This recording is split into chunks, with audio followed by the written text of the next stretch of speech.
داعی پر امید ہوتا ہے، داعی پر امید ہوتا ہے، کتنے بھی حالات بگڑ جائیں، کتنی بے دینی آ جاوے، لیکن داعی مایوس نہیں ہوتا، داعی مایوس نہیں ہوتا۔ اس زمانے میں مسلمان کی ساری قوت اور صلاحیت صرف ہو رہی ہے دنیا پر، اور آلات اور ذرائع اور مشینیں اور مختلف قسم کے چینل اور نیٹ یہ دین کی باتوں کو پھیلا رہے ہیں۔ کیسی الٹی سوچ ہے کہ وہ دنیا جس کا اللہ کو جس سے نفرت ہے، مسلمان کی صلاحیت اس پر لگے۔ میرے دوستوں عزیزوں، میری عرض کرنے کا مقصد یہ ہے کہ مجاہدہ انسان کے استعمال کا نام ہے، آلات کے استعمال کا نام مجاہدہ نہیں ہے۔ ہدایت کا وعدہ مجاہدے پر ہے۔ آپ کسی بھی ذریعے سے دین کی تبلیغ کریں وہ مجاہدہ نہیں ہے۔ اس لیے بے اثر ہو کر رہ گئی کہ دین کی بات صرف نشر و اشاعت پر آ گئی، دین کو پھیلانے سے متعلق مجاہدہ ختم ہو گیا، کیونکہ دین کے پھیلانے کا مجاہدہ مسلمان کے خود استعمال کا نام ہے، مجاہدہ بدن کے استعمال کا نام ہے، نہ کہ مجاہدہ باہر کی چیزوں کے استعمال کا نام۔ اسے ہم نے عرض کیا کہ کسی بھی ذریعے سے بات پہنچا دینا سنت نہیں ہے۔ دعوت کی سنت یہ نہیں ہے کہ آپ کسی ذریعے سے پیغام پہنچا دیں، دعوت کی سنت یہ ہے کہ آپ خود جا کر دعوت دیں۔ جو آدمی مخلص ہوگا وہ اپنے اوپر تنقید چاہے گا، مخلص آدمی اپنی تنقید چاہے گا۔ تنقید کا مطلب یہ ہے کہ مخلص آدمی وہ ہوگا جو لوگوں سے اپنی غلطی پوچھے گا کہ میری غلطیاں بتلاؤ، اور جو آدمی ریاکار ہوگا وہ لوگوں سے اپنی تعریف چاہے گا کہ بھئی میری تعریف کرو، مجھے بتاؤ میں نے کیا اچھے کام کیے ہیں۔ یہ اصولی بات ہے کہ مخلص آدمی اپنے اوپر تنقید چاہے گا اور ریاکار آدمی اپنی تعریف چاہے گا، ریاکار آدمی اپنی تعریف چاہے گا اور مخلص آدمی اپنے اوپر تنقید چاہے گا۔ کیوں؟ اس لیے کہ وہ یہ چاہتا ہے کہ اس کا ہر عمل اللہ کے یہاں قبول ہو جاوے، تو وہ لوگوں سے پوچھے گا کہ بھئی بتاؤ میرا عمل درست ہے یا نہیں۔ یہاں تو یہ خیال نماز پڑھوں گا تو دنیا ملے گی، جب حاجت آئی تو حاجت نماز کی طرف لائی۔ سوال یہ ہے کہ نماز کی طرف تمہیں حاجت لائی یا نماز کی طرف اللہ کی محبت لائی؟ سوال یہ ہے کہ نماز کی طرف تمہیں حاجت لائی یا نماز کی طرف اللہ کی محبت لائی؟ تو حاجت تو کوئی مستقل چیز نہیں ہے، حاجت کبھی ہوگی کبھی نہیں ہوگی، لیکن اللہ کی عبادت تو مستقل چیز ہے۔ دوسری بات یہ ہے کہ اللہ کی عبادت اس کے امر کے لیے ہے، اللہ کی عبادت اس کے امر کے لیے ہے، نہ کہ اپنی ضرورت کے لیے۔ اللہ کی عبادت اللہ کے حکم کے لیے ہے، اللہ کا امر ہے عبادت کرنا، اللہ کی عبادت اس کے امر کے لیے ہے، اس کے حکم کے لیے ہے، نہ کہ اپنی ضرورت کے لیے۔ کیوں؟ سنو غور سے، ضرورت مخلوق ہے، عبادت خالق کے لیے ہے، مخلوق کے لیے نہیں ہے۔ عبادت خالق کے لیے ہے، مخلوق کے لیے نہیں ہے، اور ضرورت مخلوق ہے، عبادت خالق کے لیے ہے۔ میرے دوستو، بزرگو، عزیزو، اللہ رب العزت کا ضابطہ یہ ہے کہ اللہ تعالیٰ ایمان والوں کو ہر زمانے میں دو شرطوں پر کامیاب فرمائیں گے، دو شرطوں پر اللہ کامیاب فرمائیں گے۔ ایک شرط تو یہ ہے کہ مسلمان صبر پر قائم رہے، اور دوسری شرط یہ ہے کہ اس صبر کے ساتھ تقوی اختیار کرے۔ صبر کے ساتھ ایک تو اللہ کے احکام پر جمع رہے، جس کو صبر کہتے ہیں، اور دوسری بات یہ ہے کہ صبر کے ساتھ تقوی اختیار کرے، کیونکہ اللہ رب العزت نے ہر زمانے میں باطل کو جو مغلوب کیا ہے وہ ایمان والوں کے صبر اور تقوی پر کیا ہے، کیونکہ یہ راستہ ایسا ہے کہ اس راستے میں ایمان والوں کو باطل کی طرف سے بہت رکاوٹیں، بہت اذیتیں اور بہت تکلیفیں پیش آئیں گی، بہت اذیتیں، بہت رکاوٹیں اور تکلیفیں پیش آئیں گی۔ اگر مسلمان نے اللہ کے احکامات کو توڑتے ہوئے، اگر مسلمان نے اللہ کے احکام کو توڑتے ہوئے صبر کیا تو بھی یہ ظالم ہوگا، اور اگر مسلمان نے اللہ کے احکام کو پورا کرتے ہوئے صبر کیا تب یہ مظلوم ہوگا۔ اور اللہ تعالیٰ کی مدد مظلوم کے ساتھ یقینی ہے، اللہ کی مدد مظلوم کے ساتھ یقینی ہے کہ اللہ رب العزت مظلوم کو، اللہ تعالیٰ مظلوم کی حمایت ضرور کریں گے، بشرط یہ کہ مظلوم کے اندر تقوی ہو۔ میری بات توجہ سننا بہت، بشرط یہ کہ مظلوم کے اندر تقوی ہو۔ اس لیے کہ انبیاء علیہ السلام کی زندگی دو چیزوں کے ساتھ ہے، صبر اور تقوی۔ کیا مطلب ہے دونوں کا؟ صبر جو کرنا ہے قوم کی طرف سے آنے والی اذیتوں پر، قوم کی طرف سے آنے والی اذیتوں پر تو صبر کرنا ہے، اور اللہ تعالی کی طرف سے آنے والے احکام پر تقوی اختیار کرنا ہے۔ بہت ضروری بات ہے۔ اس زمانے کے مسلمانوں کا ہر جگہ، خاص طور پر ایسے علاقے جہاں مسلمانوں کو غیروں کی طرف سے مشکلات کا سامنا کرنا پڑتا ہے، وہاں مسلمان عام طور سے غیروں کی طرف سے آنے والی تکالیف کو برداشت کرنے کو تو صرف صبر سمجھ رہے ہیں، اور اللہ کے احکام کے توڑنے میں اور اللہ کے نافرمانیوں میں ان کی بہت سی چیزیں، شادیاں، تجارتیں، ان کا رہن سہن، ان کا معاشرہ، یہ سب غیروں کے مشابہ ہے، سب غیروں کے مشابہ ہیں۔ تو ہماری بات یاد رکھنا کہ محض صبر کرنے اور برداشت کرنے سے آدمی کامیاب نہیں ہو سکتا، محض صبر کرنے اور برداشت کرنے سے کامیاب نہیں ہو سکتا جب تک اس کے اندر صبر کے ساتھ تقوی کی صفت نہ ہو۔ ہم بدلہ نہیں لیتے، برداشت کرتے ہیں، ہم بدلہ نہیں لیتے، ہم برداشت کرتے ہیں۔ صرف برداشت کرنا کامیاب ہونے کے لیے ہرگز کافی نہیں جب تک تقوی نہ ہو۔ فرعون کی طرف سے آنے والی اذیتوں پر بنی اسرائیل نے دو کام کیے ہیں، ایک تو صبر کیا اور دوسری بات یہ ہے کہ اللہ تعالیٰ کا حکم دو اعتبار سے پورا کیا، ایک باعتبار عبادت کے اور ایک باعتبار دعوت کے۔ بات بہت دھیان سے سننی پڑے گی جاگ کر۔ دو اعتبار سے بنی اسرائیل نے حکم پورا کیا، ایک باعتبار دعوت کے، دوسرے باعتبار عبادت کے، اور مسلمان دونوں اعتبار سے حکم توڑے ہوئے ہیں اللہ کے، ایک تو دعوت کو چھوڑے ہوئے ہیں، ایک دعوت کو چھوڑے ہوئے ہیں، اور دوسری بات یہ ہے کہ تقوی کو چھوڑے ہوئے ہیں، ایک دعوت کو چھوڑے ہوئے ہیں، دوسرے تقوی اور عبادت کو چھوڑے ہوئے ہیں۔ محض تکلیف کے برداشت کرنے پر اللہ تعالیٰ سے مدد کا اور فتح کا انتظار کرنا یہ بالکل بے فائدہ ہے۔ اللہ تعالیٰ نے بنی اسرائیل کے لیے اپنے وعدوں کو پورا کیا اور فرعون کو پکڑ لیا۔ فرعون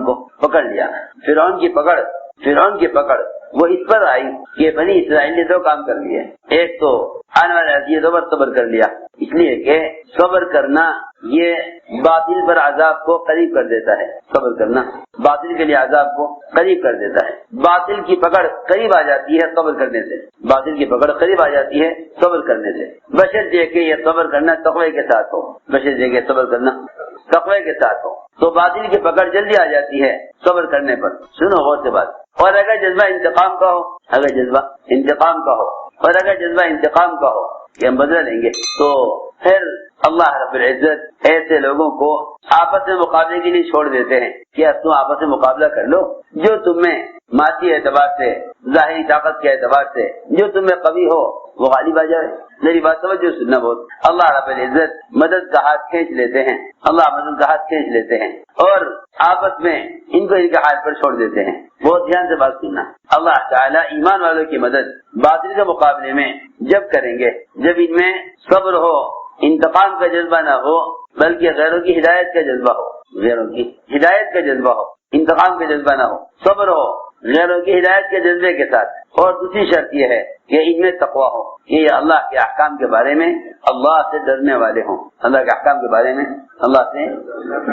ہوں، اگر یہ دو شرطیں پوری کر دیں صبر اور تقوی کی، تو اللہ رب العزت ایمان والوں کو غلبہ عطا فرما دیتے ہیں۔ یوسف علیہ السلام کا سارا واقعہ صبر اور تقوی پر ختم ہو رہا ہے،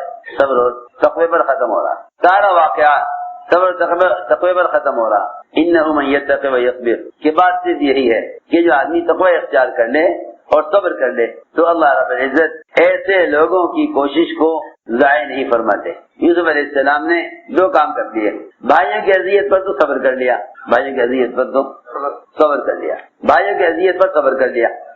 انتقام کا جذبہ نہ رکھا۔ میرے دوستوں عزیزوں، میں عرض کرنا چاہتا ہوں کہ اس کام کے کرنے والوں کو جب کسی بھی طبقے کی طرف سے، دعوت کے کام کرنے والوں کو جب کسی بھی قوم کی طرف سے اس راستے میں کوئی اذیت پیش آتی ہے تو سب سے پہلے خیال آتا ہے کہ ان کا مقابلہ کیا جائے تاکہ یہ ہمارے راستے میں رکاوٹ نہ بنے۔ سنو غور سے بات، قرآن نے یہاں تک کہا ہے کہ تمہیں غیروں کی سننی پڑے گی اور تمہیں غیروں کی طرف سے آنے والی اذیتوں کو برداشت کرنا پڑے گا، اور تمہیں غیروں کی طرف سے بہت اذیتیں پیش آنے گی، آگے فرمایا وَإِن تَصْبِرُوا وَتَتَّقُوا فَإِنَّ ذَلِكَ مِنْ عَزْمِ الْأُمُورِ اگر تم صبر کرتے رہے تقوی کے ساتھ تو یہ صفت، یہ تو بڑے ہمت والوں کا کام ہے، یہ بڑے ہمت والوں کا کام ہے۔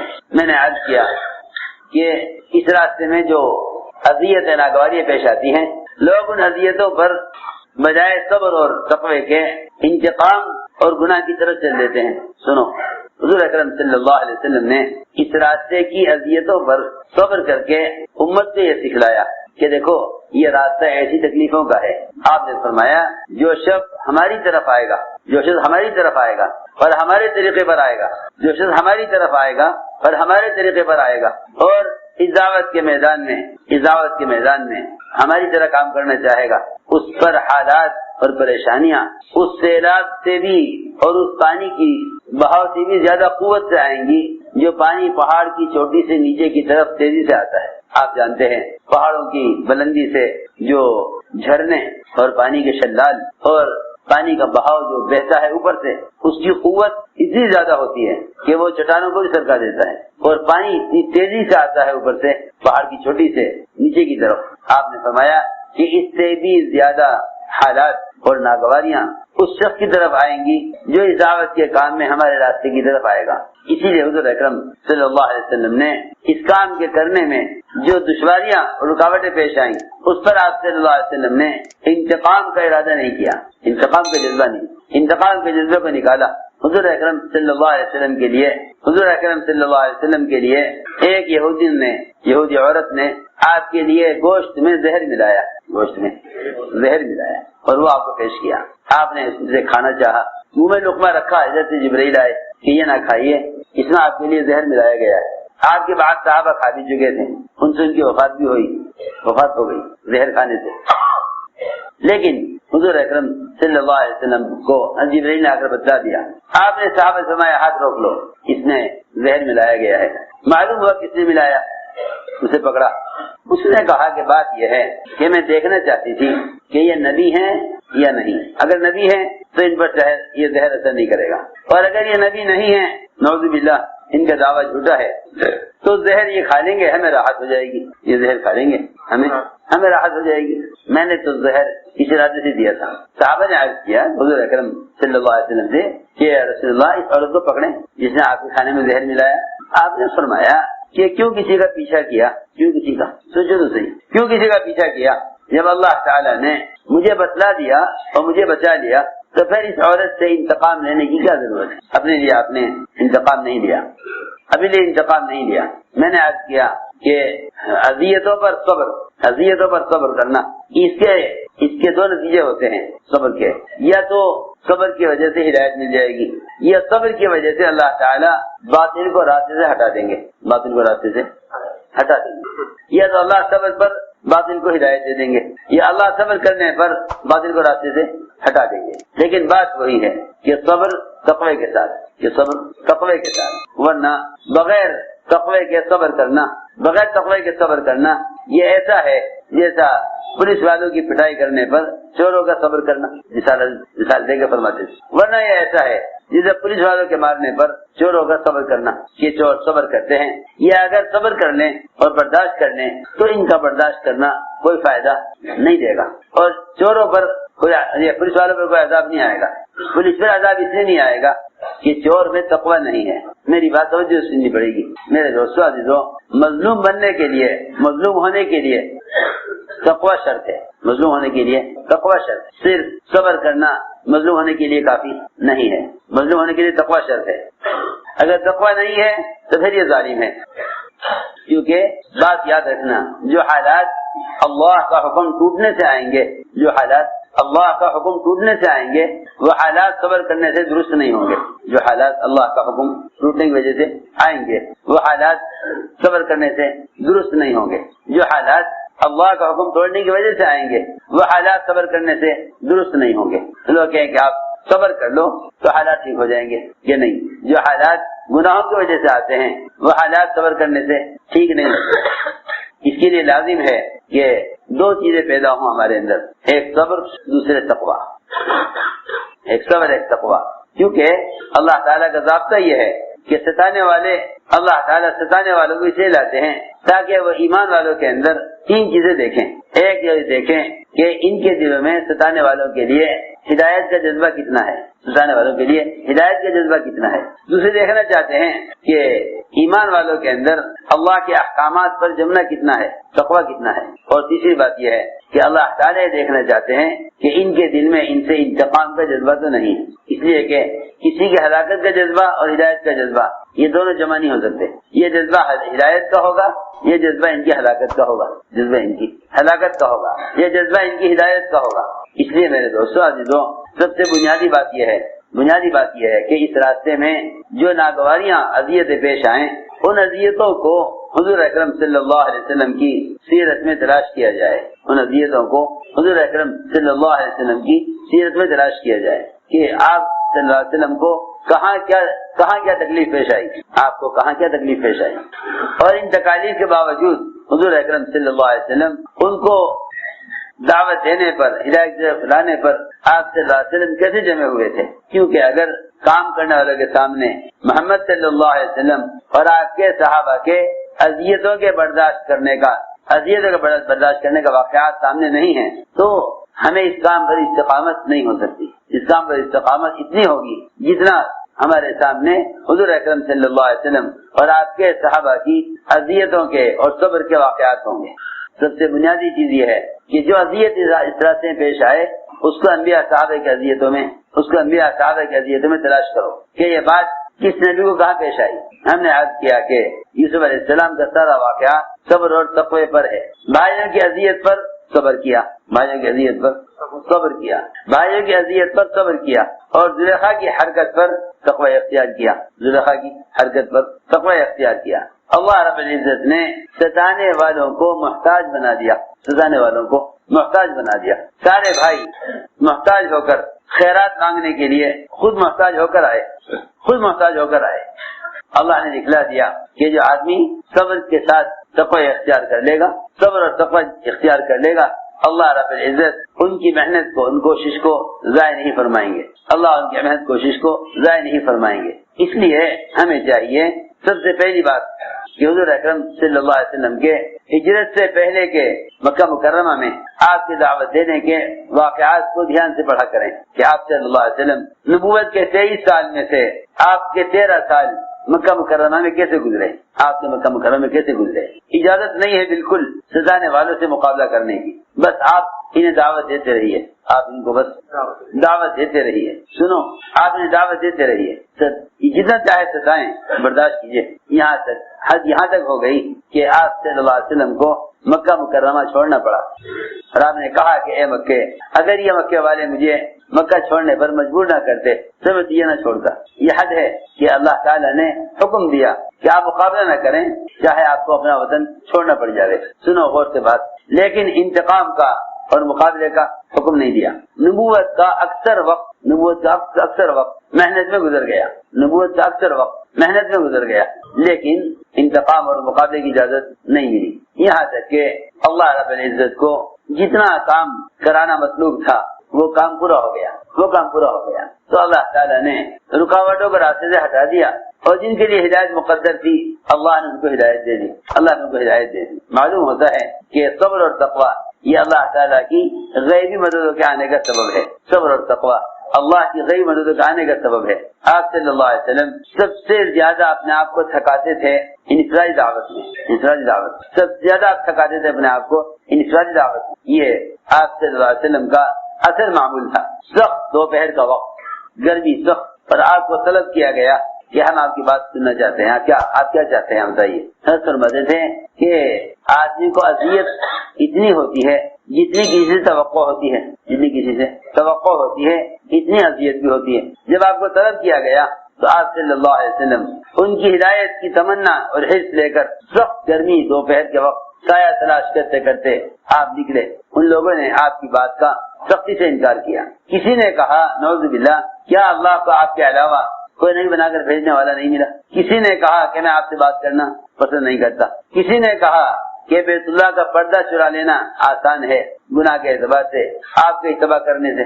لیکن سب سے بنیادی بات یہ ہے کہ حضور اکرم صلی اللہ علیہ وسلم نے اپنی بات کو صبر اور تحمل کے ذریعے پیش کیا۔ کسی کی بات کا کوئی جواب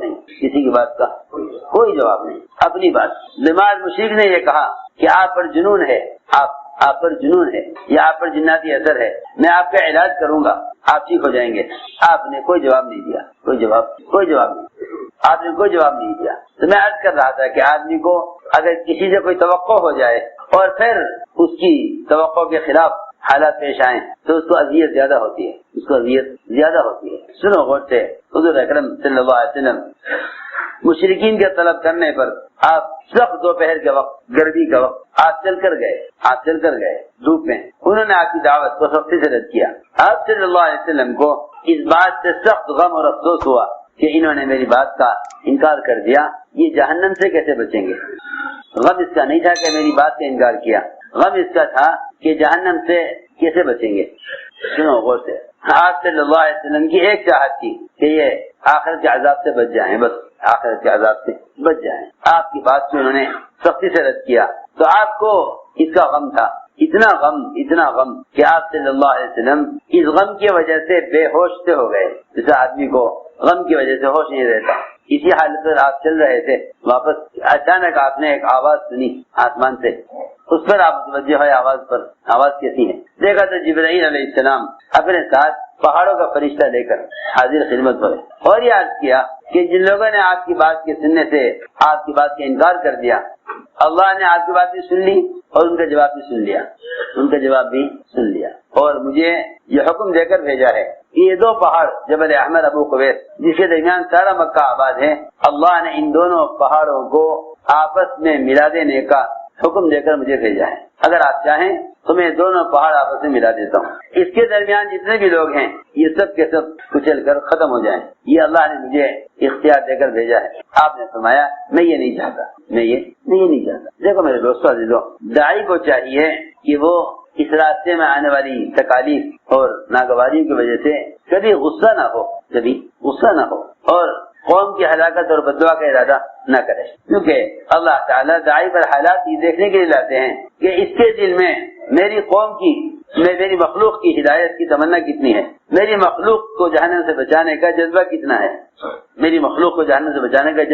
ہے، اللہ تعالیٰ دیکھنا چاہتے ہیں۔ آپ صلی اللہ علیہ وسلم نے فرمایا میں یہ نہیں چاہتا کہ ان کو ہلاک کیا جائے۔ فرشتے نے کہا ان میں کوئی ایمان لانے والا نہیں ہے، ان میں کوئی ایمان لانے والا نہیں ہے۔ آپ نے فرمایا کہ اگر یہ بات مقدر ہو چکی ہے کہ یہ ایمان نہیں لائیں گے، تب بھی میں نہیں چاہتا کہ ان کو ہلاک کیا جائے، ان کو ہلاک کیا جائے، اس لیے کہ ان کی پیٹھ میں جو اولادیں چھپی ہوئی ہیں وہ اولادیں بھی ہلاک ہو جائیں گی۔ میں چاہتا ہوں کہ ان کی پیٹھ سے جو اولادیں پیدا ہوں، ان کی اولاد کو دعوت دوں، سب اسلام میں داخل ہوں، لہذا ان کو باقی رکھا جائے،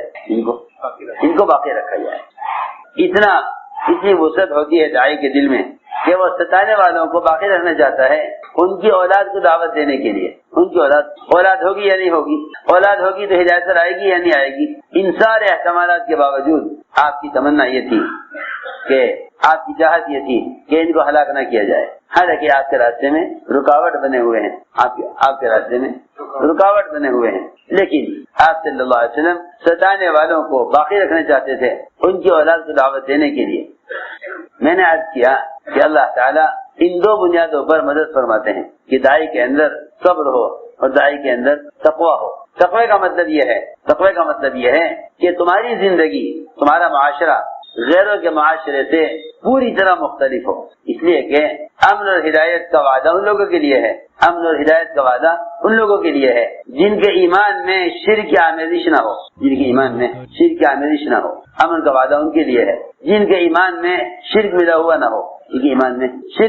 نہ ہو، ان سے اللہ تعالیٰ کی طرف سے امن کا وعدہ ہے۔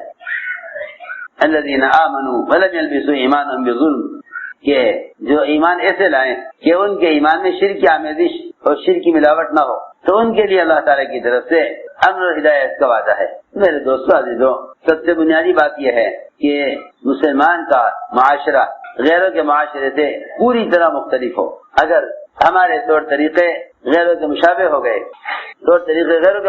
گئے اور ہم نے یہ چاہا کہ یہ ہمارے دین کے راستے سے اس رکاوٹ کو ہٹایا جائے، تو سمجھتے تھے کہ پھر یہ رکاوٹ ہٹے گی نہیں، اس لیے کہ تمہارے اور ان کے طریقوں میں کوئی فرق نہیں رہا۔ اس لیے سب سے بنیادی بات یہ ہے کہ اللہ رب العزت صبر پر کامیاب کرتے ہیں تقوی کے ساتھ، وَإِن تَصْبِرُوا وَتَتَّقُوا لَا يَضُرُّكُمْ كَيْدُهُمْ شَيْئًا، اگر تمہیں صبر اور تقوی ہے تو وہ تمہارا کوئی نقصان نہیں کر سکیں گے۔ اس لیے فرمایا کہ صبر کے ساتھ تقوی کو لازم پکڑو، تقوی کسے کہتے ہیں؟ تقوی اسے کہتے ہیں کہ تیز ہوا ہو، تیز سند ہوا ہو، اور دونوں طرف کانٹوں دار جھاڑیاں ہوں، درمیان میں تنگ راستہ ہو، اور آدمی باریک ململ کی چادر لپیٹے ہوئے یہاں سے اپنے کپڑے کو بچا کر نکل جائے، اس کو تقوی کہتے ہیں۔ اس کو تقوی کہتے ہیں کہ تیز سند ہوا ہو، تنگ راستہ ہو، دونوں طرف کانٹوں دار جھاڑیاں ہوں، یہاں سے اپنے کپڑے کو بچا کر نکل جانا، کپڑے کو بچا کر نکل جانا، یہ تقوی ہے۔ اس لیے کہ سب سے بڑی چیز جو ہے آدمی کے دین کی اور تقوی کی، وہ اس کا لباس ہے، وہ اس کا لباس ہے۔ لباس کو ہی دین کہا ہے، لباس کو ہی دین کہا ہے۔ یہ اپنے دین کو بچائے، اپنے دین کو بچائے، اس طرح جیسے میں نے عرض کیا کہ کانٹوں دار جھاڑیوں سے اپنے کپڑے کو بچا کر نکل جانا، جو وہ انتہائی مشکل کام ہے کہ راستہ تنگ ہوگا، دونوں طرف کانٹوں دار جھاڑیاں ہوں، لیکن یہ اپنے دین کو بچا کر نکل جائے، اس کو فرمایا کہ یہ ہے تقوی، کہ آدمی ایسے حالات میں اپنے آپ کو گناہوں سے بچا کر نکال دے۔ تو میں نے عرض کیا کہ بنیادی چیز صبر کے ساتھ تقوی ہے، اور اللہ تعالیٰ کی طرف سے تقوی پر 5 وعدے ہیں، اور یہ بات ذہن میں رہے کہ تقوی اللہ سے تنہائی میں ڈرنے کو کہتے ہیں، تقوی اللہ سے تنہائی میں ڈرنے کو تقوی کہتے ہیں، اللہ سے تنہائی میں ڈرنے کو تقوی کہتے ہیں، کہ جہاں کوئی آدمی دیکھنے والا نہیں ہے وہاں آدمی اللہ سے ڈرے۔ اس لیے کہ کسی گناہ کے کرنے میں مخلوق سے ڈرنا تقوی نہیں ہے، کسی گناہ کرنے میں مخلوق سے ڈرنا تقوی نہیں ہے، کسی بھی گناہ کے کرنے میں مخلوق سے ڈرنے کا نام تقوی نہیں ہے۔ تقوی صرف خالق سے ڈرنے کا نام تقوی ہے۔ جو آدمی گناہ کے کرنے میں مخلوق سے ڈرے وہ اپنے گناہ سے ڈرنے میں مخلص نہیں ہے، اس لیے کہ اللہ زیادہ حقدار ہے کہ اللہ سے ڈرا جائے۔ تقوی تو بندے کے اللہ کے درمیان کا معاملہ ہے، بندے کے بندوں کے درمیان کی چیز تقوی نہیں ہے، بلکہ اللہ بندے کے درمیان کا معاملہ ہے تقوی۔ تو فرمایا کہ تقوی اللہ سے تنہائی میں ڈرنے کو کہتے ہیں۔ پہلا وعدہ یہ ہے تقوی پر کہ جو آدمی تقوی اختیار کرتا ہے اللہ تعالیٰ اس کے لیے ہر تنگی سے، ہر دشواری سے، ہر مشکل سے نکلنے کا راستہ بنا دیتے ہیں، ہر تنگی ہر دشواری سے نکلنے کے لیے راستہ بنا دیتے ہیں۔ اللہ تعالیٰ ہر تنگی سے، ہر دشواری سے اس کے نکلنے کے لیے راستہ بنا دیتے ہیں، چاہے اس کے لیے راستے کتنے بند کیے گئے ہوں۔ سنو غور سے بات، مسلمان یہ نہیں کہہ سکتا کہ یہ قانون ایسا ہے اور یہاں کا ماحول ایسا ہے اور یہاں کے حالات ایسے ہیں کہ ہم اس گناہ سے نہیں بچ سکتے۔ سنو غور سے بات، قانون اصل اللہ کا ہے، قانون اصل اللہ کا ہے۔ یہ کہنا کہ قانون ایسا آ گیا حکومت کا کہ ہم فلاں حکم پر عمل نہیں کر سکتے، اللہ اکبر، اس کا مطلب یہ ہوا کہ ہم نے اللہ کے مقابلے میں بندوں کے قانون کو اور وہ بھی غیروں کے قانون کو اللہ کے مقابلے میں زیادہ قوی اور مضبوط سمجھ لیا۔ نہیں، پہلے یہ کہو کہ قانون اصل اللہ کا ہے، یوں نہ کہو کہ اس قانون کے ہوتے ہوئے یہ کام اس حکم پر عمل نہیں ہو سکتا۔ پہلی بات یہ ہے کہ یہ طے کرو کہ قانون اللہ کا ہے، قانون اللہ کا ہے۔ اللہ کے حکم کے مقابلے میں اگر ساری دنیا ایک حکم مقابلے میں آ جائے نہ سمجھ رہے، احکام تو بہت اونچی چیز ہیں، اگر سارا باطل ایک وقت میں جمع ہو کر ایک استنجے کی سنت کا مقابلہ کرنا چاہے تو ہلاکت کے لیے کافی ہے۔ اس لیے کہ محمد صلی اللہ علیہ وسلم کے طریقوں سے اللہ راضی ہیں۔ اگر سارا باطل جمع ہو کر مسلمان کو ایک سنت سے روکنا چاہے، مسلمان کو ایک سنت سے روکنا چاہے تو باطل کی ہلاکت کے لیے کافی ہے، مگر شرط یہ ہے کہ مسلمان خود اس سنت پر عمل کرنے والا ہو۔ میری بات توجہ سننی پڑے گی بہت۔ اگر مسلمان از خود اسلام کے احکامات کو توڑ دے اور سنتوں کو چھوڑ دے، اس کے بعد قانون بن جائے کہ آپ فلاں سنت پر عمل نہیں کر سکتے، تو مسلمان اس سنت پر عمل کرنے کے لیے باطل کے مقابلے میں کامیاب نہیں ہو سکتا۔ یہ ہماری بات بہت غور سے توجہ سننی پڑے گی۔ مسلمان ایک سنت کو خود چھوڑ دے جس پر عمل کرنے میں اسے کوئی رکاوٹ نہیں تھی، پھر اس سنت کے خلاف قانون آ جائے، پھر مسلمان یہ چاہے کہ بھئی تم نے ہماری سنت کے خلاف قانون کیوں بنایا، لہذا ہم تمہارا مقابلہ کریں گے یا احتجاج کریں گے، کہ ان کے احتجاج کرنے سے اور ان کے شور مچانے سے اب کچھ نہیں ہوگا، کیونکہ تم اس قانون کے بننے سے پہلے ہی اس سنت کو چھوڑے ہوئے ہو۔ میں یاد کرنا چاہتا ہوں پہلے مسلمان اسلام کو بگاڑے گا، پھر غیر بگڑے ہوئے اسلام کو مٹائیں گے، پھر غیر بگڑے ہوئے اسلام کو مٹائیں گے۔ میری بات توجہ چاہے گی بہت۔ پہلے مسلمان اسلام کو بگاڑے گا، پھر غیر اس بگڑے ہوئے اسلام کے خلاف قانون بنائیں گے، تو مسلمان یہ کہے گا کہ بھئی قانون ہے، ہم کیا کر سکتے ہیں، بہت توجہ سے بات سننا۔ مولانا الیاس صاحب رحمۃ اللہ علیہ سے ایک صاحب نے یہ کہا کہ اسلام کے خلاف قوانین پاس ہو رہے ہیں، اسلام کے خلاف قوانین پاس ہو رہے ہیں کہ مسلمان تجارت حلال نہ کر سکے، مسلمان شادیوں میں سے متعلق مسائل میں شریعت پر قائم نہ رہ سکے، تو اللہ تعالی مسلمانوں کو اختیارات کیوں نہیں دے دیتے؟ سنو غور سے، توجہ سے بات، عہدے، منصب، صدارت، تجارت مسلمان کو اللہ تعالی کیوں نہیں دے دیتے تاکہ ان کے ذریعے سے اسلامی قوانین کی حفاظت ہو۔ پہلی بات تو یہ ہے کہ اسلام حکام سے قائم نہیں ہوتا، اسلام حکام سے قائم نہیں ہوتا، اسلام حکام سے قائم نہیں ہوتا، پہلی بات تو یہ ہے۔ دوسری بات یہ ہے کہ بھئی مسلمان دین کے احکام کو خود توڑے اور پھر توڑنے والوں سے مقابلہ کرے۔ میری بات ذرا توجہ سننا، جو آدمی اپنے گھر کو خود توڑ رہا ہو، آدمی اپنے گھر کو خود توڑ رہا ہو پھر دوسرے جا کے توڑنے لگے تو اس پر ناراض نہیں ہونا چاہیے کہ بھئی آپ توڑ رہے تھے، ہم تو آپ کے ساتھ توڑنے میں شریک ہو گئے۔ مولانا صاحب جو سوال کیا گیا کہ مسلمانوں کو عہدے اختیارات کیوں نہیں دیے جاتے؟ حضرت نے فرمایا کہ جتنے دین پر چلنے میں مسلمان کو اختیار حاصل ہے، جتنے دین پر چلنے میں مسلمان کو اختیار حاصل ہے، اگر اس نے کوئی بھی کمی کی تو اللہ تعالی مسلمان کو اس چیز بھی اختیارات نہیں دیں گے جو کام اس کے بس سے باہر ہے۔ آسان مثال یہ ہے، آسان بات یہ ہے کہ آپ باپ نے بچے کو چھوٹی دکان کرا دی، چھوٹی، دیکھیں کیا کرتا ہے، چھوٹی دکان کرا دی، اس نے اس چھوٹی دکان پر نہ وقت دیا نہ کوشش کی، بلکہ کچھ دن کے بعد دکان بند ہو گئی، تو جو مال اس پہ لگایا تھا وہ ضائع ہو گیا۔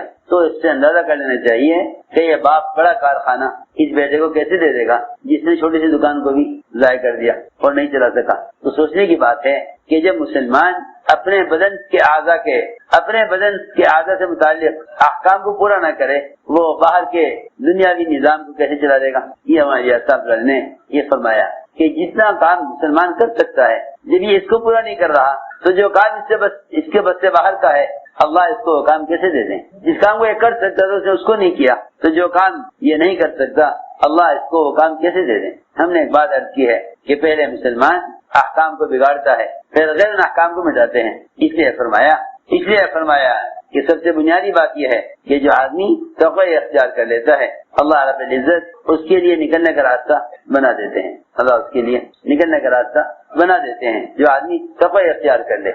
سب سے پہلا وعدہ ہے من یتق اللہ یجعل لہ مخرجا، کہ جو آدمی تقوی اختیار کر لیتا ہے۔ تو میں اس پر عرض کر رہا تھا کہ ہم بہت سے گناہوں کو یہ سوچ کر گزرتے ہیں کہ اس سے تو ہم بچ نہیں سکتے، ہم اس سے بچ نہیں سکتے۔ مثال کے طور پر عرض کرتا ہوں، کمائی کے نقشے ہیں، ان میں جھوٹ، ان میں سود، ان میں غبن، ان میں ایسے قوانین اور طریقے جنہیں مسلمان یہ کہہ کر اختیار کر لیتا ہے کہ اس کے علاوہ کوئی راستہ نہیں ہے، اللہ تعالیٰ آزما کر دیکھتے ہیں کہ اگر ایک طرف حکم ہو اور ایک طرف اللہ کا حکم ہے، ایک طرف اسباب ہیں، یہ اسباب کے لیے حکم توڑتا ہے یا حکم کے لیے اسباب کو چھوڑتا ہے؟ اللہ تعالیٰ تھوڑی سی آزمائش لا کر دیکھنا چاہتے ہیں کہ میرا بندہ کون سا راستہ اختیار کرتا ہے۔ اگر حکم کو اختیار کر لے سب کے مقابلے میں تو اللہ تعالیٰ ایسے لوگوں کے لیے اسباب کو ایسے لوگوں کے تابع کر دیتے ہیں کہ اب تم جس طرح چاہو دنیا میں چلو، اب اسباب تمہارے تابع ہیں۔ اور اگر وہ اسباب کے لیے حکم توڑ دے تو پھر اللہ تعالیٰ کی طرف سے دو مشکلات پیش آتی ہیں، ایک تو حرام اسباب میں آدمی الجھ جاتا ہے، اور دوسرے اللہ تعالیٰ ان اسباب میں بھی دشواریاں اور ان اسباب کے اندر بھی اللہ رب العزت ناکامیاں لے آتے ہیں۔ اسباب خوب ہوں گے مگر ناکامیاں بھی خوب ہوں گی۔ اللہ تعالیٰ ایک طرف حرام اسباب ہوں گے، ایک طرف احکام ہوں گے، دیکھنا چاہیں گے کہ میرا بندہ قدم کدھر اٹھاتا ہے۔ اس لیے ہم نے عرض کیا کہ پہلا وعدہ یہ ہے تقوی پر کہ اللہ تعالیٰ متقی کے لیے نکلنے کا راستہ بنائیں گے، من یتق اللہ یجعل لہ مخرجا، کہ جو آدمی تقوی اختیار کر لیتا ہے اللہ تعالیٰ اس کے لیے نکلنے کا راستہ بنا دیتے ہیں۔ یہاں تک ہے ساتوں آسمان زمین آپس سے ملا دیے جائیں اور ان کے درمیان کسی کو گناہ مبتلا کیا جائے اور وہ بچنا چاہے تو اللہ تعالیٰ اپنے بندوں پر ظلم کرنے والے نہیں کہ یہ بندہ گناہ سے بچنا چاہے اور اللہ اس کو گناہ مبتلا کر دے۔ اللہ ایسے نہیں ہے۔ اور یہ کہنا کہ بھئی ہم تو عمل کیسے کر لیتے، وہ تو اللہ تعالیٰ کی طرف سے توفیق نہیں ہوئی۔ ارے سنو غور سے بات، شیطان نے اس زمانے میں ایک تسلی دی ہوئی ہے ایمان والوں کو کہ بھئی وہ تو اللہ کی طرف سے اگر توفیق ملے گی عمل کی تبھی تو عمل ہوگا۔ ایک دوسرے سے دعا کراتے ہیں، بھائی دعا کرو اللہ مجھے توفیق عطا فرما دے، اللہ مجھے توفیق عطا فرما دے۔ لیکن جب تک اللہ کی طرف سے کسی کو عمل کی توفیق نہ ہو وہ آدمی عمل کیسے کر سکتا ہے؟ یہ شیطان کا اتنا زبردست دھوکہ ہے، کیونکہ لوگ توفیق کو سمجھے نہیں، لوگ یہ سمجھتے ہیں عمل کا ہونا توفیق ہے، حالانکہ عمل کا ہونا توفیق نہیں ہے۔ سنو میری بات توجہ سے جا کر، عمل کا ہونا توفیق نہیں ہے۔ دعا کر دو مجھے نماز کی توفیق ہو جائے، بھائی دعا کر دو ہمیں سچ کی، زکات کی، ہمیں اللہ کے احکام کو پورا کرنے کی توفیق ہو جائے۔ یہاں تک کہ گزرتے ہیں کہ اگر اللہ توفیق نہ دے پھر تو انسان کے بس کی بات نہیں ہے۔ بالکل غلط بات ہے۔ توفیق عمل ہونے کو نہیں کہتے، توفیق عمل ہونے کو نہیں کہتے، ہماری بات دھیان سے سننا، توفیق عمل ہونے کو نہیں کہتے، بلکہ توفیق کہتے ہیں اعمال کے اسباب اور ذرائع کا مہیا ہو جانا، اعمال کے اسباب اور ذرائع کا مہیا ہو جانا توفیق ہے۔ میں عرض کروں گا، اس کو آسان کروں گا۔ پہلے تو یہ بات یاد رکھ لو کہ عمل کا ہونا توفیق نہیں ہے، عمل کا ہونا توفیق نہیں ہے، ان اعمال کے لیے اسباب کا ہونا توفیق ہے، ان اعمال کے لیے اسباب کا ہونا توفیق ہے۔ خوب توجہ سے میں آسان کرتا ہوں۔ ایک آدمی پیدائشی اندھا ہے، اللہ نے اس کو آنکھیں نہیں دی، تو کہا جائے گا اس آدمی کو قرآن دے کر پڑھنے کی توفیق نہیں ہے، اس آدمی کو قرآن دے کر پڑھنے کی توفیق نہیں ہے، کیونکہ اللہ نے اس کو آنکھ نہیں دی۔ اس آدمی کو، یہ آدمی اس کے پیر نہیں ہیں، اللہ نے اس کو نماز میں کھڑے ہونے کی توفیق نہیں دی۔ سمجھنی چاہیے بات، اس کو اللہ نے نماز میں کھڑے ہونے کی توفیق نہیں دی ہے کیونکہ اس کے پیر نہیں ہیں۔ ایک آدمی کو اللہ نے مال نہیں دیا تو اللہ نے اس کو زکات کی توفیق نہیں دی۔ اللہ مال دیں گے تو پھر اللہ اس کو زکات کی توفیق نہیں۔ یہ ہرگز بات صحیح نہیں ہے اور انتہائی غلط بات ہے کہ آدمی کے پاس مال ہو اور یہ کہ جی مجھے زکات کی توفیق نہیں۔ ایک آدمی کے پاس آنکھ ہو اور وہ یہ کہے کہ مجھے قرآن دے کر پڑھنے کی توفیق نہیں۔ دعا کر دو اللہ مجھے قرآن پڑھنے کی توفیق دے دے۔ ارے اللہ نے تمہیں توفیق دی ہوئی ہے، میری بات یاد رکھو، اللہ اگر توفیق نہ دیتے تو عذاب بھی نہ دیتے، اللہ اگر توفیق نہ دیتے عذاب بھی نہ دیتے۔ اللہ تعالیٰ اپنے بندوں کو احکام کے توڑنے پر جو عذاب دینے والے ہیں وہ عذاب اسی لیے دیں گے کہ اللہ نے توفیق دی ہوئی ہے۔ ہماری بات سمجھے نہیں سمجھے بات بہت دھیان سے بات۔ شیطان نے ہم سب کے لیے ایک ایسا راستہ بنا دیا جس پر سب چل رہے ہیں، یہ کہہ کر کہ جی ہم کیا کر سکتے تھے جب اللہ نے ہمیں توفیق نہیں دی۔ اگر اللہ توفیق نہ دے تو انسان کے بس کی، ارے انسان کے بس کی بات نہ ہوتی تو اللہ تعالیٰ تمہیں اسباب اعمال کیوں دیتے؟ اللہ نے تمہیں اعمال کے اسباب دیے ہیں، اللہ نے تمہیں، اللہ تعالیٰ کی طرف سے انسان عمل کا مکلف ہو چکا، یہی توفیق ہے۔ اللہ نے انسان کو حکم جو دیا ہے نا کہ یہ کرو، لا یکلف اللہ نفسا الا وسعها، اس کا مطلب یہ نہیں ہے کہ بھئی انسان جو کام نہ کر سکے اللہ نے اس کو اس کا مکلف نہیں بنایا۔ ارے سنو تو صحیح، اس کا مطلب یہ ہے کہ اللہ نے تمہیں جس چیز کا مکلف کیا ہے اس کی تمہارے اندر گنجائش رکھی ہے، تمہارے اندر اس کی استطاعت اور اس کی گنجائش اور اس کے کرنے کی استعداد رکھی ہے۔ آدمی عمل نہ کرے اور یہ کہے کہ اللہ نے توفیق نہیں دی، آدمی عمل نہ کرے اور یہ کہے کہ میں نہیں کر سکتا، کہ نہیں، اگر آج یہ کام نہ کر سکتے تو اللہ آپ کو اس کا حکم نہ دیتے۔ کتنی آسان بات ہے، اگر آج یہ کام نہ کر سکتے تو اللہ آپ کو حکم نہ دیتے، اتنی آسان بات ہے۔ اللہ نے آپ کو احکام دیے اس لیے ہیں کہ آپ کے اندر اس حکم کے پورا کرنے کی استعداد اور قوت رکھی ہے۔ لا یکلف اللہ نفسا الا وسعها، کہ اللہ تعالیٰ نے ہر انسان کو، اے بھائی کہ کیسے کھیل رہے تو کھیل میں لگ رہے، کھیلو مت، بس سنو دھیان سے، اس کو چھوڑ دو، سنو غور سے۔ لا یکلف اللہ نفسا الا وسعها، مسلمان پہلے خود دین سے کھیلتا ہے، پہلے مسلمان خود دین سے کھیلتا ہے، پھر غیر مسلمان کے دین سے کھیلتے ہیں، پہلے خود مسلمان دین سے کھیلتا ہے، پھر اغیار ان کے دین کو کھیل بنا لیتے ہیں۔ بے شمار مثالیں ہیں، میری بات یاد رکھو، جو قوم اپنے کسی طریقے پر مجتمع ہو جاتی ہے، جو قوم اپنے کسی طریقے پر مجتمع ہو جاتی ہے، جو قوم اپنے کسی طریقے پر مجتمع ہو جاتی ہے، قانون کہتا ہے کہ بھائی یہ ان کی مذہبی چیز ہے، ہم اس کو نہیں بدل سکتے۔ سنو میں کیا کہہ رہا ہوں۔ اور جو قوم اپنے مذہب اور طریقے کے اعتبار سے مجتمع نہیں ہوتی اور وہ اپنے دین خود چھوڑ دیتے ہیں، تو قانون یہ کہتا ہے کہ بھئی اس چیز کی کیا اہمیت نہیں ہے، لہذا اس کے خلاف قانون بنایا جا سکتا ہے۔ اس کی بہت مثالیں ہیں، بے شمار مثالیں ہیں۔ آپ دنیا کے حالات دیکھیں، جس چیز پر اہل باطل بھی مجتمع ہو جائیں گے، قانون کہے گا کہ یہ ان کی مذہبی چیز ہے۔ تو میں نے عرض کیا، پہلے مسلمان خود اپنے دین سے کھیل چکا، تو پھر سارا باطل وہ کسی بھی قانون کسی بھی حکم کے خلاف قانون بنا سکتا ہے.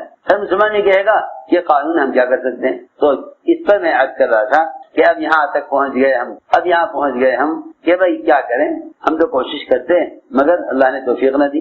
اس کو میں عرض کر رہا تھا اگر اللہ توفیق نہ دیں گے تو عذاب بھی نہ دیں گے. اللہ تعالیٰ نے جو احکام دیے ہیں انسان کو وہی احکام دیے ہیں جس کی انسان کے اندر طاقت رکھی ہے. انسان کے اندر جس کی طاقت رکھی ہے. اللہ نے یہ نہیں کہا کوئی آسان پہ چڑھے گا تو ہم اس کو عذاب دیں گے کہ نہیں، انسان کی طاقت ہے باہر ہے کہ آدمی آسان پہ چڑھ ہی نہیں سکتا. جس چیز کی طاقت نہیں انسان کے اندر اس کا اللہ نے حکم بھی نہیں دیا.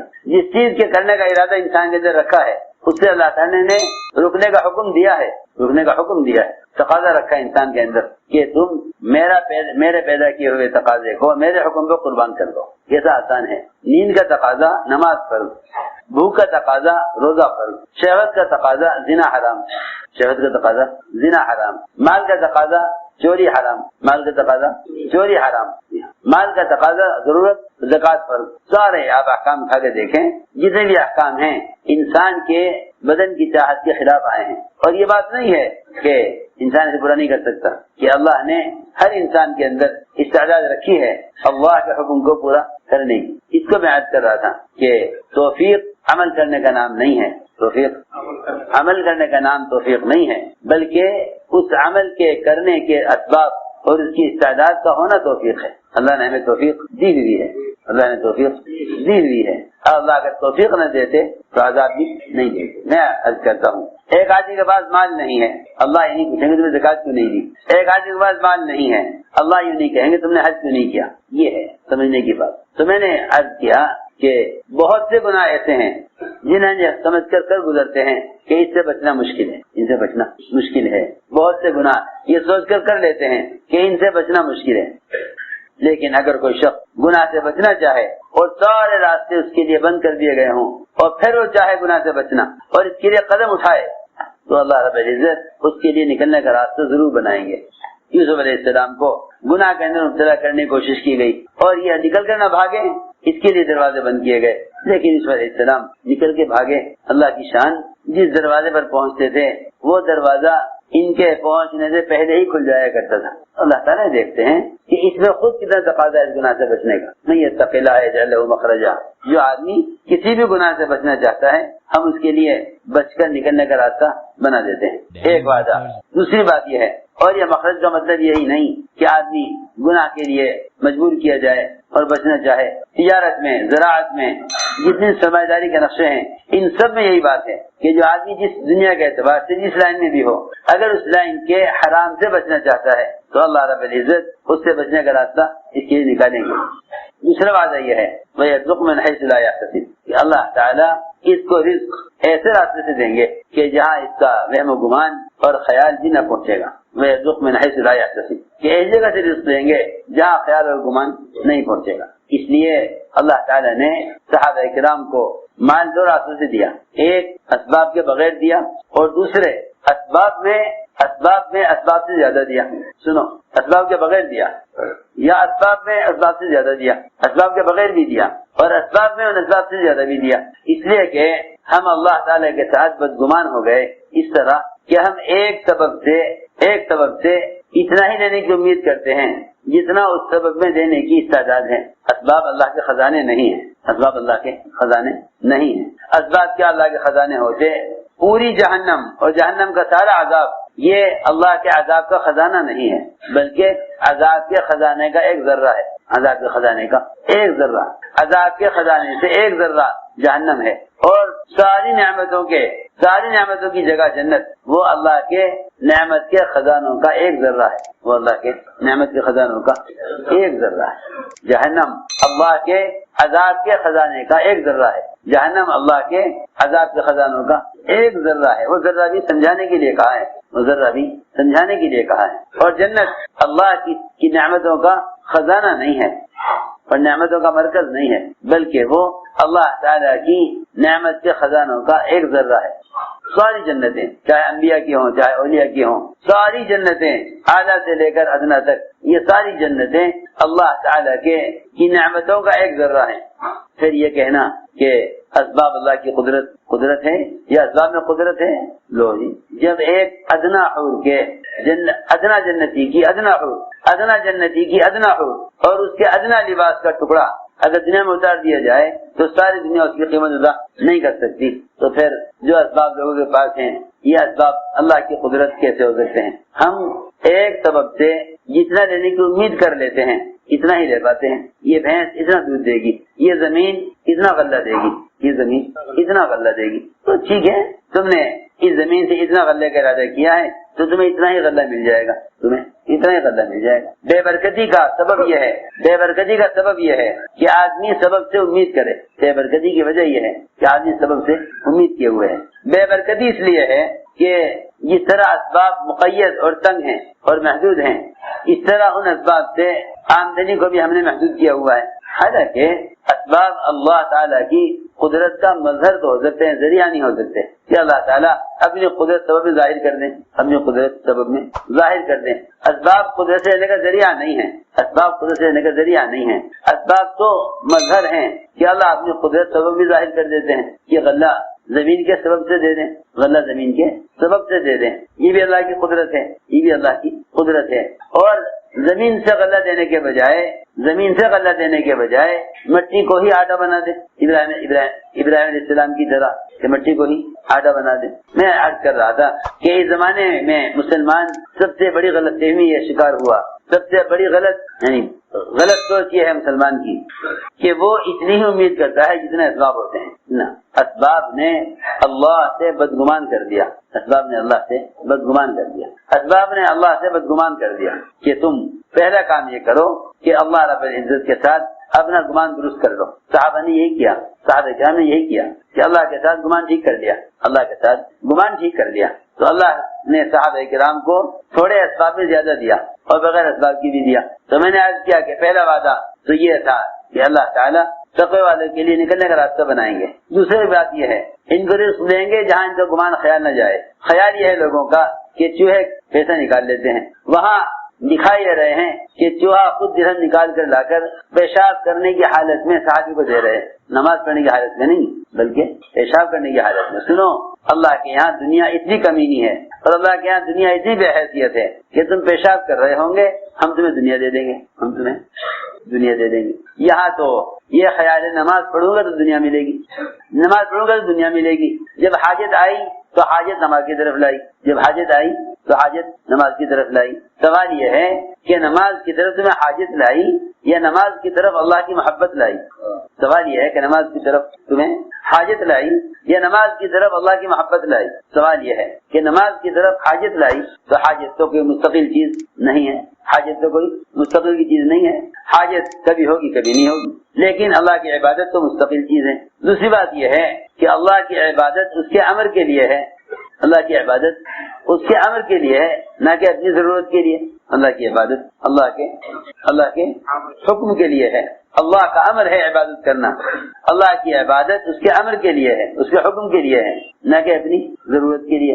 کیوں؟ سنو غور سے، ضرورت مخلوق ہے، عبادت خالق کے لیے ہے، مخلوق کے لیے نہیں ہے۔ عبادت خالق کے لیے ہے، مخلوق کے لیے نہیں ہے، اور ضرورت مخلوق ہے، عبادت خالق کے لیے ہے۔ عبادت خالق کے لیے ہے۔ سوال اس بات کا ہے کہ تمہیں عبادت کی طرف کیا چیز لے کر آئی؟ تمہیں عبادت کی طرف حکم لے کر آیا یا حاجت لے کر آئی؟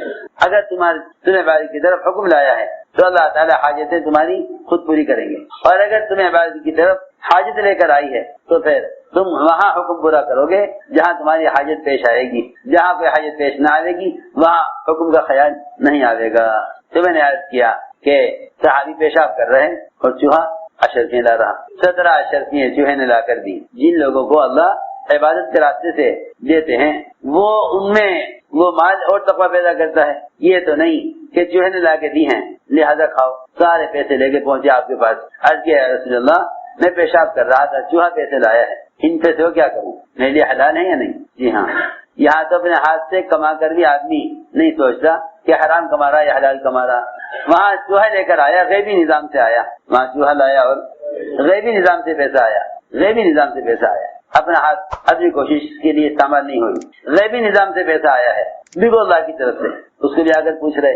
آپ نے فرمایا جب چوہا سوراخ سے اشرفی نکال کے لا رہا تھا تو تم نے سوراخ میں ہاتھ داخل تو نہیں کیا؟ کہ نہیں جی میں نے کچھ نہیں کیا, میں تو بیٹھا رہا اور چوہا ایک ایک اشرفی لے کر آتا رہا, پھر آخر میں تھیلی لے آیا کہ اور نہیں ہے, اس مال کے میں کیا کروں؟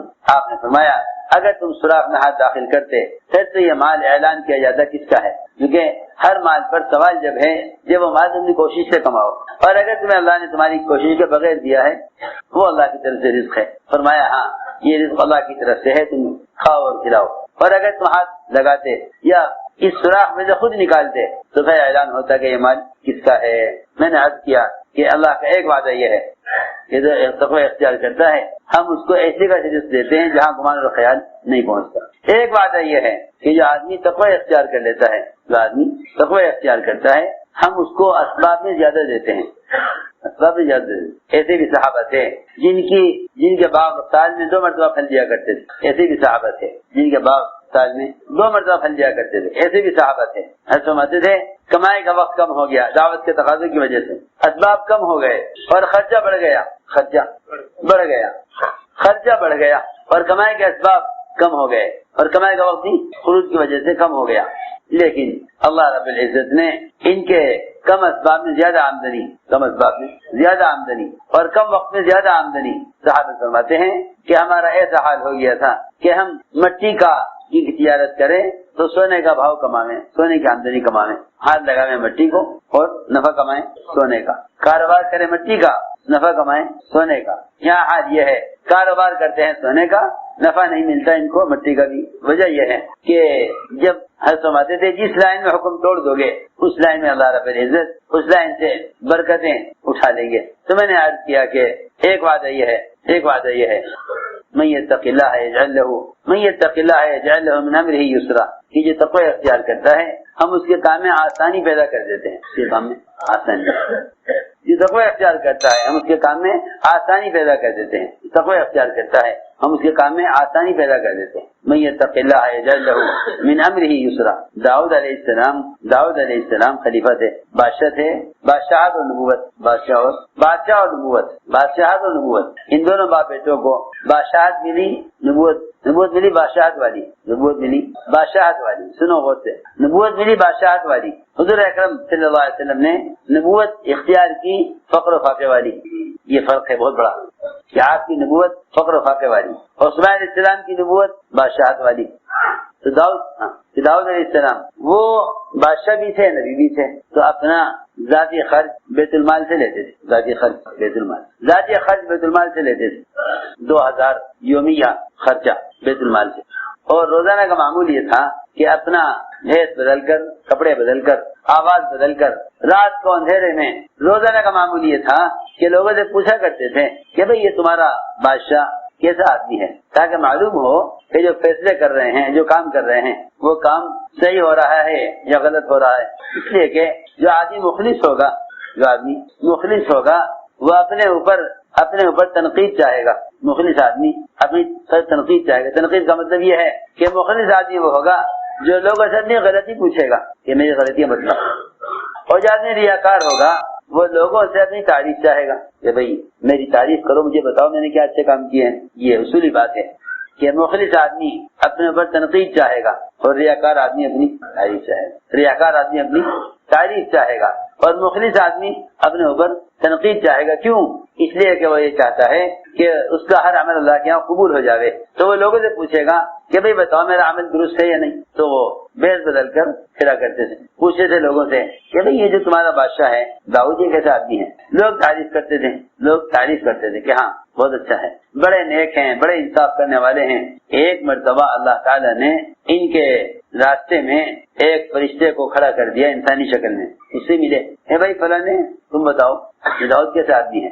میں نے کہا آدمی تو بہت اچھا ہے, مگر اس میں ایک کمی ہے. سنو, اس کے اندر ایک کمی ہے. کمی یہ ہے کہ یہ اپنا ذاتی خرچ بیت المال سے لیتے ہیں. اور یہ پبلک کا پیسہ ہے. یہ پبلک کا پیسہ ہے. حالانکہ بادشاہت, خلافت, صدارت, گورنری یہ سب خدمت کے کام ہیں, عہدے کے کام نہیں ہے. یہ کام عہدے کے کام نہیں بلکہ خدمت کے کام ہے. اس زمانے میں یہ کام عہدے بن گئے, صحابہ کے زمانے میں یہ کام خدمت کے کام تھے، صحابہ کے زمانے میں یہ کام خدمت کے کام تھے، اس زمانے میں یہ کام عہدے بن گئے، صحابہ کے زمانے میں یہ کام خدمت کے تھے، اس زمانے میں یہ کام عہدے بن گئے، کیونکہ لوگ گورنری کا، صدارت کا، بادشاہت کا، یہ سارے کام کیا کرتے تھے پبلک کی خدمت کے لیے۔ سنو غور سے، صحابہ کرام گورنر بنا کر بھیجے جاتے تھے ملکوں میں، گورنر بنا کر ملکوں بھیجے جاتے تھے، اور وہ گورنری اور اس ملک کے نظام کو شریعت کے مطابق چلانے کو پبلک کی خدمت سمجھتے تھے۔ سنو غور سے، ایک صحابی تھے سلمان فارسی رضی اللہ تعالیٰ عنہ، سلمان فارسی رضی اللہ تعالیٰ عنہ، گورنر حضرت عمر رضی اللہ تعالیٰ عنہ ان کو 5000 وظیفہ دیتے تھے، کتنا؟ 5000 کا وظیفہ، 5000 وظیفہ ملتا تھا عمر کی طرف سے۔ تو یہ 5000 کا وظیفہ حضرت عمر کی طرف سے ملتا تھا، اس میں سے ایک پیسہ بھی اپنی ذات پر خرچ نہیں کرتے تھے، حالانکہ ان کی تنخواہ ہوتی تھی، ان کی تنخواہ ہوتی تھی، لیکن یہ 5000 اپنی ذات پر خرچ نہیں کرتے، ایک پیسہ بھی نہیں۔ وہ یہ سوچتے تھے کہ اگر ہم نے اس تنخواہ میں سے اپنی ذات پر خرچ کر لیا تو پھر یہ خدمت آخرت کے اعتبار سے اجر ختم ہو جائے گا، یہ تنخواہ اجرت بن جائے گی، اجر نہیں ملے گا۔ سنو اے بھائی سنو، کیا مل جائے گی؟ اجرت مل جائے گی، اجر رہ جائے گا۔ یہ نہیں کہ دنیا میں اجرت مل جائے آخرت میں اجر مل جائے، یہ صحابہ کا مزاج نہیں تھا کہ دنیا میں اجرت مل جائے آخرت میں اجر مل جائے، کہ نہیں، جب آپ اس خدمت پر اجرت لے لیں گے تو اجر نہیں ملے گا۔ تو وہ 5000 خرچ کر دیتے بیواؤں پر، یتیموں پر، مسکینوں پر، پریشان حال لوگوں پر، اور خود اپنی ذات سے گورنر صاحب سارا دن کھجور کی پتیاں جمع کرتے، جو خشک پتیاں گر جاتی انہیں جوڑ کر ٹوکرے بناتے اور ٹوکرا بنا کر بیچتے، اور اس ٹوکرے کی جو آمدنی ہوتی اس آمدنی میں سے اپنے ذاتی خرچ نکالتے اور اسی میں سے صدقہ کرتے تھے۔ یہ نہیں کہ 5000 صدقہ کر دیے، کہ 5000 تو ہمارے تھے ہی نہیں، ان کا صدقہ کرنے کیا کمال ہے، وہ تو ہمارے ہے ہی نہیں۔ تمہارا تو وہ ہے جو تم اپنی کچھ کوشش سے کماؤ، وہ مال تمہارا ہے، اس میں سے خرچ کرو اللہ کے راستے میں۔ چنانچہ 5000 درہم حضرت عمر جیسے ملتے تھے، وہ 5000 خرچ کرتے بیواؤں پر، یتیموں پر، اور اپنی ذات سے ٹوکرے بنا کر بیچتے اور اس میں سے اپنا ذاتی خرچ نکالتے گھر کا۔ اور میں اس طرح کر رہا تھا کہ دور صحابہ میں گورنری ایک خدمت ہوا کرتی تھی۔ ایسے ایک صحابی تھے حضرت عمیر بن سعد، ان کو حضرت عمر رضی اللہ عنہ نے حمص کا گورنر بنایا، 1 سال وہاں رہے یہ، لیکن 1 سال تک انہوں نے حضرت عمر کو کوئی خبر نہیں دی کہ کیا کر رہے ہیں، کیونکہ کام میں لگے ہوئے تھے، تقاضے پر گئے ہوئے تھے۔ کام یہ تھا کہ مالداروں سے زکات وصول کرتے تھے اور غربا میں تقسیم کر دیا کرتے تھے، اس لیے کہ زکات کا مال یہ فقراء کا حق ہے، مالداروں سے لینا اور فقیروں کو دے دینا، یہ کام تھا ان کا۔ نہ خود کچھ لیتے تھے اور نہ جمع کر کے حضرت عمر کو بیچتے تھے۔ 1 سال ہو گیا، عمر رضی اللہ عنہ نے خط لکھا عمیر بن سعد کو، اور خط میں یہ لکھا کہ اپنے ہاتھ سے یہ پرچہ رکھنے سے پہلے مدینے میرے پاس آ جاؤ۔ انہوں نے فوراً خط پڑھا عمر کا، اور خط ہاتھ سے رکھا نہیں، فوراً لاٹھی اٹھائی اور ٹھیلا لیا اپنا اور روانہ ہو گئے مدینے کے لیے پیدل۔ 2000 کلومیٹر 2000 کلومیٹر کا سفر حمص سے مدینہ، 2000 کلومیٹر۔ مدینے پہنچے، بال بڑے بڑے ہو گئے، غبار آلود۔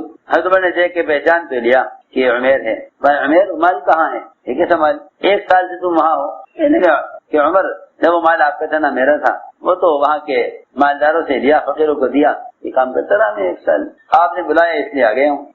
حضرت عمر نے فرمایا تمہیں ایسا حال کیوں کیا ہوا ہے؟ تم پیدل چل کے آئے ہو؟ کہ جی پیدل آیا ہوں۔ کیوں؟ سواری نہیں تھی؟ کہ سواری میں نے سوال نہیں کیا ان لوگوں سے سواری کا، اور انہوں نے مجھے خود سے سواری دی نہیں، آپ کا حکم تھا جلدی آنے کا کہ فوراً چل دو، میں اس لیے پیدل چل دیا۔ حضرت عمر نے فرمایا بہت ہی برے مسلمان ہیں حمص کے کہ 1 سال تم سے خدمت لی اور تمہیں سواری بھی نہ دی، 1 سال تم سے خدمت لی اور تم کو سواری بھی نہ دی۔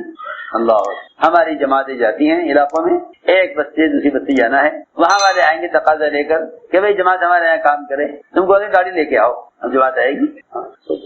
لکھا ہے علماء نے کہ جو تبلیغ دوسرے کا مال پر کی جائے بے اثر ہوتی ہے، جو تبلیغ دوسرے کا مال سے کی جائے وہ بے اثر، بالکل بے اثر ہو۔ جان آپ کی ہو، مال دوسرے کا ہو، مجاہدہ ناقص ہے۔ جان آپ کی اور مال دوسرے کا، تو مجاہدہ ناقص ہے، اس کے اثرات بھی ناقص ہی مرتب ہوں گے، اجر بھی ناقص ہوگا، اثر بھی نہیں ہوگا، کیوں کہ مال دوسرے کا ہے، جان آپ کی ہے۔ اس لیے قرآن نے مال کو مقدم کیا ہے جان پر، مال کو مقدم کیا۔ سارے دیکھ لو قرآن کی آیت